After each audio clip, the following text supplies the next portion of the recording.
नमस्कार जय Jagannath creative Wood's आपन स्वागत करछि मु गणेश।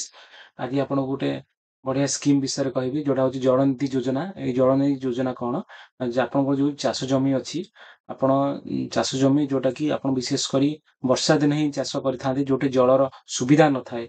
जो चाष जमी जलर निहाती आवश्यक थाए।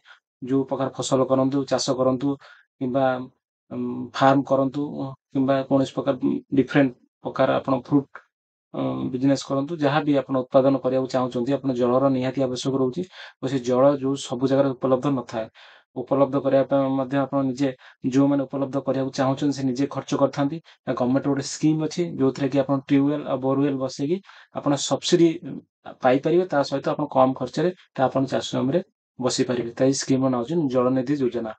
ए स्कीम आपण मानकु आज कहबी डिटेल्स और आवेदन पई आपण किपरि आवेदन करिवे ऑनलाइन किपरि आवेदन करिवे ता सहित डॉक्यूमेंट कौन दरकार और स्कीम डिटेल्स मु वीडियो माध्यम आपको कहबी। और ता पूर्व छोट रिक्वेस्ट जो माने हम चैनल को नुआ विजिट करछन प्लीज हम चैनल सब्सक्राइब करिवे लाइक करिवे शेयर करिवे। तो एटा होची गो सुगम रे आपण पाई परिवे जो ए स्कीम ता आवेदन मध्ये गो सुगम रे करि परिवे। तो ता पूर्व मु आपको स्कीम रो डिटेल्स किछि कहि दोची। तो ए स्कीम ता होची गवर्नमेंट ऑफ ओडिसा रो जोटा जलनिधि वन स्कीम थ्रो डीबीटी माध्यम आपनकर पैसा पाई परिबे। दुई प्रकार कवर करछि दुई प्रकार जोटा कि आपनकर होछि ट्यूबवेल पे गोटे रहउछि आ गोटे बोरवेल पे रहउछि।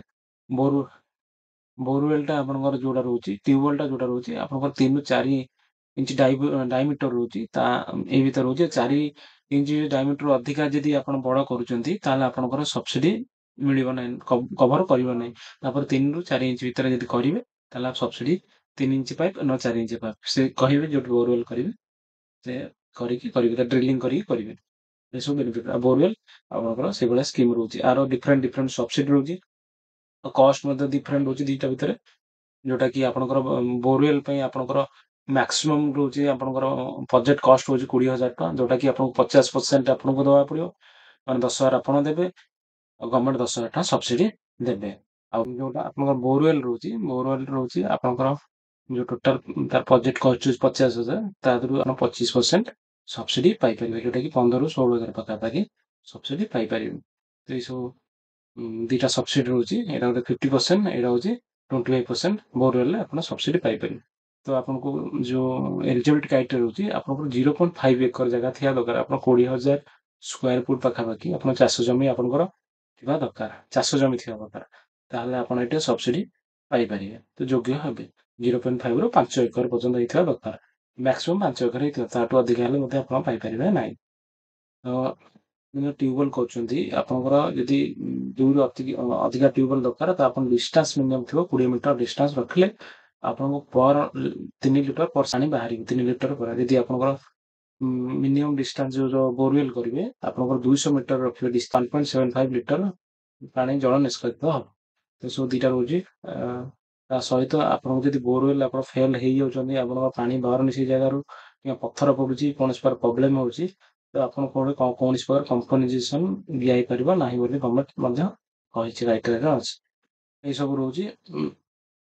तो आको पाइबा गेले आपण जोटा कहिले आपण करिवे जदि बोरवेल के ट्यूबवेल तो आपण गवर्नमेंट रो सब्सिडी पाइबा गेले आपण गोटे ऑनलाइन आवेदन करिया पड़िबो।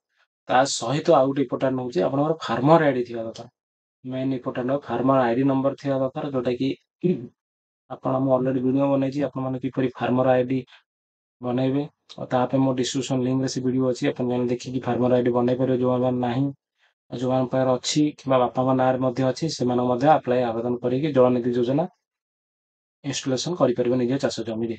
तो आपण फार्मर आईडी आधार कार्ड और वोटर आईडी कार्ड थिया दरकार जोटा कि एड्रेस प्रूफ हिसाब रे आपण जहाँ भी डॉक्यूमेंट थिया दरकार आधार वोटर जहाँ भी बापा नाम क्लियर लिखाई थिया दरकार ये सब डॉक्यूमेंट थिया दरकार। तापरे आपनकर ए क्राइटेरिया रहउछि तो आपण खाली ऑनलाइन आवेदन करिया पड़ो आवेदन करले आपण पाई परिबे। तो आवेदन करिया गेले आपण एटी गो सुगम को जिबा पड़िबो गो सुगम आपण गो सुगम को आसीबे साइट रु तब आपण एटी गो सुगम आसी एटी आपण एटी एग्रीकल्चर पर क्लिक करिवे एग्रीकल्चर सब्सिडी एक्विजिशन आपण एटी फर्स्ट पेज रे आपण सब्सिडी एक्विजिशन सोवेल tubewell and borewell farm land लिखाई छी ଜଳନିଧି ଯୋଜନା ଡିବିଟି ସ୍କିମ୍ରେ ଏଗ୍ରିକଲଚର ଡିପାର୍ଟମେଣ୍ଟ ତରଫରୁ ଆବେଦନ ଉପରେ କ୍ଲିକ୍ କରିବେ। ଆବେଦନ ପରେ ଯୋଉଠି ଲଗ୍ଇନ୍ କରିବାକୁ ଆପଣଙ୍କର ପଞ୍ଜୀକରଣ ଯୋଉଠି ଆଗରୁ ମୁଁ କହିଦେଇଛି ଆପଣମାନେ କିପରି ପଞ୍ଜୀକରଣ କରିବେ ଅଲରେଡ଼ି ଭିଡ଼ିଓ ବନେଇଛି ବହୁତ, ତା ମଧ୍ୟ ମୁଁ ଡିସ୍କ୍ରିପ୍ସନରେ ଦେବି, ଆପଣ ଚାହିଁଲେ ଦେଖିପାରିବେ। ଯୋଉମାନେ ପଞ୍ଜୀକରଣ କରିବେ ତାପରେ ଗୋଟେ ମୋବାଇଲ ନମ୍ବର ଲେଖିଦେବେ ଯୋଉଟା ପଞ୍ଜୀକରଣ ଟାଇମରେ ଆପଣ ଦେଇଥିବେ। ତାପରେ ଆପଣଙ୍କର ଏଠି ପାସୱାର୍ଡ ଯୋଉଟା ଦେଇଥିବେ ଆପଣଙ୍କ ପାସୱାର୍ଡଟା ଲେଖିଦେବେ। ତାପରେ କ୍ୟାପଚା କୋଡଟା ଲେଖିଦେବେ। କ୍ୟାପଚା କଲେ ସାଇନ୍ ଅନ୍ ଉପରେ କ୍ଲିକ୍ କରିବେ। ଆପଣ ଡ୍ୟାସବୋର୍ଡ ଖୋଲିଯିବ, ଆପଣଙ୍କ ଡ୍ୟାସବୋର୍ଡ ଖୋଲିଯିବ। ଡ୍ୟାସବୋର୍ଡ ଆପଣ କଣ କଣ ଆବେଦନ କରିଥିଲେ ସବୁ ଦେଖେଇବ। ତ ଆପଣ ଏଇ ଯୋଜନା ସେବା ଯାଇକି ସେମ୍ ଟୁ ସେମ୍ ଆପଣ କୃଷି ବିଭାଗକୁ ପଳେଇବେ। କୃଷି ବିଭାଗକୁ ଯାଇକି ଏଠି ଆପଣଙ୍କର ଦେଖନ୍ତୁ ଟ୍ୟୁବୱେଲ୍ ବୋରୱେଲ୍ ଫାର୍ମ ଲାଇନ୍ ପାଇଁ ଆପଣଙ୍କର ଯୋଉଟା ଆବେଦନ ଉପରେ କ୍ଲିକ୍ କରିବେ। ଆବେଦନ ଉପରେ କ୍ଲିକ୍ କଲା ପରେ ଏଠି ଆପଣଙ୍କ ଫାଷ୍ଟ ଆଧାର ନମ୍ବର ସଂଖ୍ୟା ମାଗିବ। ଆପଣଙ୍କ ଆଧାର ଯାହା ନାଁରେ ମଧ୍ୟ ଆବେଦନ କରୁଛନ୍ତି ତାର ଫାର୍ମ ଆଇଡି ଥିବା ଦରକାର। ତ ସେଇ ଲୋକର ଆଧାର କାର୍ଡ ଦେବେ ଏଠି, ଆଧାର କାର୍ଡ ନମ୍ବର ଦେବେ। ଭେରିଫାଏ ଉପରେ କ୍ଲିକ୍ କରିବେ। ଆପଣଙ୍କୁ ଓଟିପି ଯିବ, ମୋବାଇଲ ନମ୍ବର ଗୋଟେ ଓଟିପି ଯିବ, ସେ ଓଟିପି ଏଠି ଆପଣ ଦେଲେ ଦେଇକି ଓକେ କରିବେ। ଓଟିପି ଦେଲା ପରେ ଆପଣ ଆଧାର କାର୍ଡ ଭେରିଫାଏ ହେଇଯିବ। ଭେରିଫାଏ ହେଲା ପରେ ନାଁ ପଳେଇ ଆସିବ, ଆପଣ ମେଲ୍ ଆଇଡି ଅପସନାଲ ରହୁଛି, ଆପଣ ମୋବାଇଲ ନମ୍ବର ଦେଇଦେବେ ପଳେଇ ଆସିବ। ଆପଣଙ୍କର ଜେଣ୍ଡର ପଳେଇ ଆସିବ, ଜନ୍ମ ତାରିଖ ପଳେଇ ଆସିବ, ବର୍ଗ ଏଠି ବାପାଙ୍କ ନାଁ ଲେଖିଦେବେ, ନହେଲେ ହଜବେଣ୍ଡଙ୍କ ନାଁ ଲେଖିବେ। ଆପଣ ଯଦି ଫିଜିକାଲ ହ୍ୟାଣ୍ଡିକ୍ୟାପ୍ଟ ୟେସ୍ ମାରିବେ, ନ ମାରିବେ। ଏଠି ଆପଣଙ୍କର ଫାର୍ମର ଆଇଡି ଯୋଉଟା କି ମେନ୍ ଇମ୍ପୋର୍ଟାଣ୍ଟ ଜିନିଷ, ଏଇ ଫାର୍ମର ଆଇଡିଟା ଆପଣ ଦେବେ, ଲେଖିବେ, ଫଟୋ ଆପଣ ଅପଲୋଡ କରିବେ। ଏଠି ଯୋଗାଯୋଗ ଠିକଣା ଏଇ ଜାଗାରେ ଲେଖା ହେଇଛି, ଯୋଗାଯୋଗ ଠିକଣା ଏଠି ଆପଣ ଲେଖିବେ। ଏଠି ଆପଣଙ୍କର ଲାଙ୍ଗୁଏଜ ମଧ୍ୟ ଚେଞ୍ଜ କରିବେ, ଯଦି ଇଂଲିଶରେ ଲେଖିବାକୁ ସୁବିଧା ତ ଆପଣ ଇଂଲିଶ କରିକି ଲେଖିପାରିବେ, ଓଡ଼ିଆରେ ଓଡ଼ିଆ ଲେଖିକି ଆପଣ ଏଠି ସେଭ୍ ନେକ୍ସଟ ଉପରେ କ୍ଲିକ୍ କରିଦେବେ। ସେଭ୍ ନେକ୍ସଟ ଉପରେ କ୍ଲିକ୍ କଲା ପରେ ଆପଣଙ୍କର ନେକ୍ସଟ ପେଜ ଖୋଲିଯିବ, ଯୋଉଟା କି ଡକ୍ୟୁମେଣ୍ଟ ଅପଲୋଡ କରିବାକୁ ପଡ଼ିବ ଆପଣଙ୍କୁ, ଆବେଦନ କରିବାକୁ ପଡ଼ିବ। ଆପଣ ଫାର୍ମ ଆଇଡି ଭେରିଫାଇ ହେଇକି ଡକ୍ୟୁମେଣ୍ଟ ଆବେଦନ କରିବେ। ଆବେଦନ କଲା ପରେ ଆପଣଙ୍କର ଡକ୍ୟୁମେଣ୍ଟ ଆଟାଚ୍ କରିକି ସବମିଟ୍ କରିଦେବେ। ଆଉ କିଛି କାମ ନାହିଁ, ସବମିଟ୍ କରିଦେବେ। କଲା ପରେ ଆପଣ ନେକ୍ସଟ ଡ୍ୟାସବୋର୍ଡକୁ ପଳେଇବେ, ଯୋଉଟା କି ଆପଣଙ୍କର ଡ୍ୟାସବୋର୍ଡକୁ ଆସିଲା ପରେ ଆପଣଙ୍କୁ ଗୋଟେ ଆପ୍ଲିକେସନ ନମ୍ବର ମିଳିବ। ଆପ୍ଲିକେସନ ନମ୍ବର ମିଳିବ, ଏଠି ଆପଣ ଟାଟସ୍ ଦେଖିପାରିବେ। ଟାଟସ୍ କଣ ଅଛି, ବିଓ ପାଖରେ ପେଣ୍ଡିଂ ଅଛି କି ଆପଣଙ୍କର ଗୋଲ୍ଡ ଲେଟର ଜେନେରେଟ ହେଇଯାଇଛି କି, ସେ ଟାଟସ୍ ଦେଖିପାରିବେ। ଦେଖିଲା ପରେ ନେକ୍ସଟ ଫେଜ୍ ହଉଛି ଆପଣ ଗୋଟେ ଗୋହେଡ ଲେଟର ପାଇବେ। ଗୋହେଡ ଲେଟର ପାଇଲା ପରେ ଆପଣ କାମ ଷ୍ଟାର୍ଟ କରିବେ। ଏପଟେ ଗୋଟେ ଗୋହେଡ ଲେଟର ପାଇବେ, ଆପଣଙ୍କର ଆଧରେ ଟୋଟାଲ ଲେଖା ହେଇଥିବ, ଆପଣଙ୍କ ନାଁ, ଭିଲେଜ, ଲୋକାଲିଟି ସବୁ ଲେଖା ହେଇଥିବ। ଆପଣଙ୍କ ଡ୍ରିଲିଂ କେତେ କରିବେ, ଆପଣଙ୍କ ପାଇପ୍ କେତେ ଖର୍ଚ୍ଚ ହବ, ଆପଣ ସବୁ ଡିଟେଲ୍ସ ଲେଖା ହେଇଥିବ ଏଠି। ଆପଣ ଟୋଟାଲ କେତେ ଟଙ୍କା ଏଠି ଖର୍ଚ୍ଚ ହବ, ପସିବଲ ଆମାଉଣ୍ଟ କେତେ, ଆପଣଙ୍କ ସବସିଡି କେତେ ଆମାଉଣ୍ଟ, ଏଠି ଆପଣ ଗୋଟେ 50% ସବସିଡି ଯୋଉଟା ରହୁଛି, ଆପଣଙ୍କ ପ୍ରୋଜେକ୍ଟ କଷ୍ଟ 20,000 ହେଲେ ଆପଣ ସବସିଡି ପାଇବେ ଏଇଟା, ଯୋଉଟା କି 10,000 ଟଙ୍କା ସବସିଡି ପାଉଛନ୍ତି। ଆଉ ଆପଣଙ୍କ ବୋରୱେଲ ପାଇଁ ଆପଣଙ୍କର 15,000 16,000 ଟଙ୍କା ସବସିଡି ପାଉଛନ୍ତି। ଏସବୁ ଗୋଟେ ଗୋହେଡ ଲେଟର ପାଇବେ। ଗୋହେଡ ଲେଟର ପାଇଲେ ଆପଣ କାମ ଷ୍ଟାର୍ଟ କରିପାରିବେ।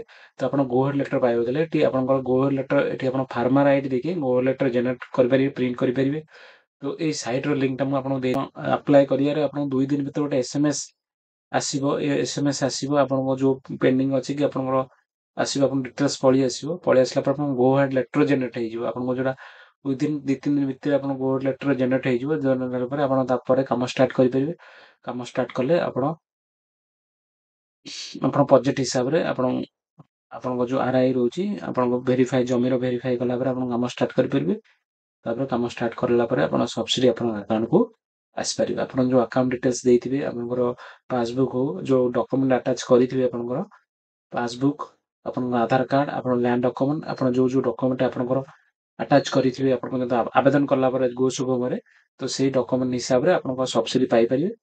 ତ ଏପରି ପ୍ରୋସେସରେ ଆପଣ ନିଜ ଚାଷ ଜମିରେ ବୋରୱେଲ, ଟ୍ୟୁବୱେଲ ବସେଇ ପାରିବେ। ଆପଣଙ୍କ ଚାଷ ଜମିକୁ ଜଳ ସିଞ୍ଚନ କରିପାରିବେ। ତା ସହିତ ଚାଷ କାମରେ ଆପଣ ଜଳକୁ ବ୍ୟବହାର କରିପାରିବେ। ତ ଗଭର୍ଣ୍ଣମେଣ୍ଟର ମଧ୍ୟ ସାହାଯ୍ୟ ପାଇପାରିବେ। ତ ଏହା ଥିଲା ଫୁଲ୍ ପ୍ରୋସେସ୍। ରହୁଛି। ଜୟ ଜଗନ୍ନାଥ। ପୁଣି ଦେଖା ହେବ ଏକ ନୂଆ ଭିଡ଼ିଓରେ।